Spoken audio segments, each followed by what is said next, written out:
அனைத்து உறவுகளுக்கும் வணக்கம். நாம் இன்றைய பிடிஜபியில் பார்க்க இருப்பது IPL 2025 ஆண்டு சுற்றுப் போட்டிகளின் 17வது போட்டியாக CSK மற்றும் டெல்லி கேபிட்டல்ஸ் அணிகளுக்கு இடையிலான போட்டியானது CSK அணியினுடைய சொந்த மைதானமான சென்னை சேப்பாக் ஸ்டேடியத்திலேயே இடம்பெறவுள்ளது.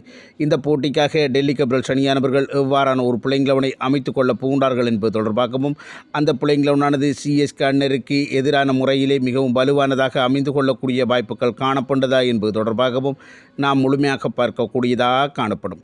அதன் அடிப்படையில் பார்க்கின்ற சந்தர்ப்பத்தில் CSK அணிக்கு எதிராக டெல்லி கேபிட்டல்ஸ் அணியினர் அமைத்துக் கொள்ளப் போகின்ற பிளேயிங் லெவனிலே தொடக்க வீரர்களாக ஃபஃப் டு பிளஸி மற்றும் ஜக் பிரேசர் மக்கக் ஆகிய 2 வீரர்களும் களமிறக்கிக் கொள்ளப்பட உள்ளார்கள்.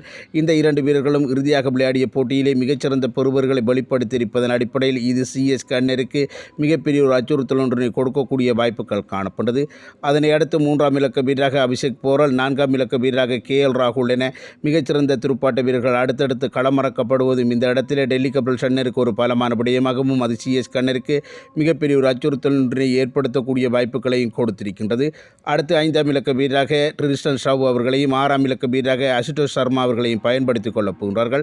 இந்த அசுதோஷ் சர்மா அவர்கள் மிகச்சிறந்த துடுப்பாட்ட பெறுபவர்களையும் வெளிப்படுத்திய வீரராகவும் அதே போன்று சமீபகால ஃபோமிலே காணப்படுவதன் அடிப்படையில் அது CSK அணியினருக்கு ஒரு மிகப்பெரிய ஒரு அச்சுறுத்தல் ஒன்றினை இந்த போட்டியிலே கொடுக்கக்கூடிய வாய்ப்புகளும் காணப்பட்டது. அதனை அடுத்து அணித்தலைவர் அக்ஷர் பட்டேல் 7ஆம் இலக்க வீரராகவும் 8ஆம் இலக்க வீரராக பிப்ராஜ் நிகம் அவர்களும் 9ஆம் இலக்க வீரராக குல்தீப் யாதவ், 10ஆம் இலக்க வீரராக மிச்சல் ஸ்டார்க் மற்றும் 11ஆம் இலக்க வீரராக முகேஷ் குமார் ஆகிய வீரர்களையும் களமிறக்கிக் கொள்ள உள்ளார்கள். அதனை அடுத்து இம்பேக்ட் பிளேயர் என்கின்ற சந்தர்ப்பத்தில் பந்து வீச்சு செய்கின்ற சந்தர்ப்பத்தில் மோஹித் சர்மா அவர்களை களமிறக்கிக் கொள்ளக்கூடிய சந்தர்ப்பங்கள் தான் காணப்பட்டது. அதற்கமே பார்க்கின்ற சந்தர்ப்பத்தில் துடுப்பாட்ட வரிசை என்பது 7 வரையான வீரர்கள் முழுமையாக துடுப்படுத்த ஆடக்கூடிய வீரர்களாக அமைந்திருப்பதும் அதிலே பெரும்பாலான வீரர்கள் மிகச்சிறந்த ஃபோமோடும் கடந்த போட்டியில் மிகச்சிறந்த பெறுவர்களை வெளிப்படுத்திய வீரர்களாகவும் இருப்பது இந்த இடத்திலே டெல்லி கேபிட்டல்ஸ் அணியினருக்கு ஒரு பலமான விடயமாக அமைந்திருக்கின்றது.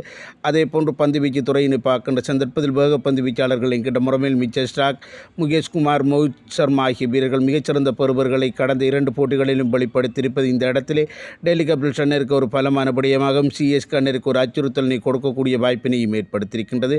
சுழற்பந்து வீச்சாளர்கள் என்கின்ற முறையில் மிகச்சிறந்த முறையில் இந்த குல்தீப் யாதவ், அக்ஷர் பட்டேல் ஆகிய 2 வீரர்களும் தொடர்ச்சியான பெறுவர்களை வெளிப்படுத்துவதன் அடிப்படையில் என்னை பொறுத்தவரை டெல்லி கேபிட்டல்ஸ் அணியினுடைய பிளேயிங் லெவனானது மிகச்சிறந்த முறையில் கட்டமைக்கப்பட்ட ஒரு பிளேயிங் லெவனாக அமைந்திருக்கின்றது என்பதுதான் எனது எண்ணம்.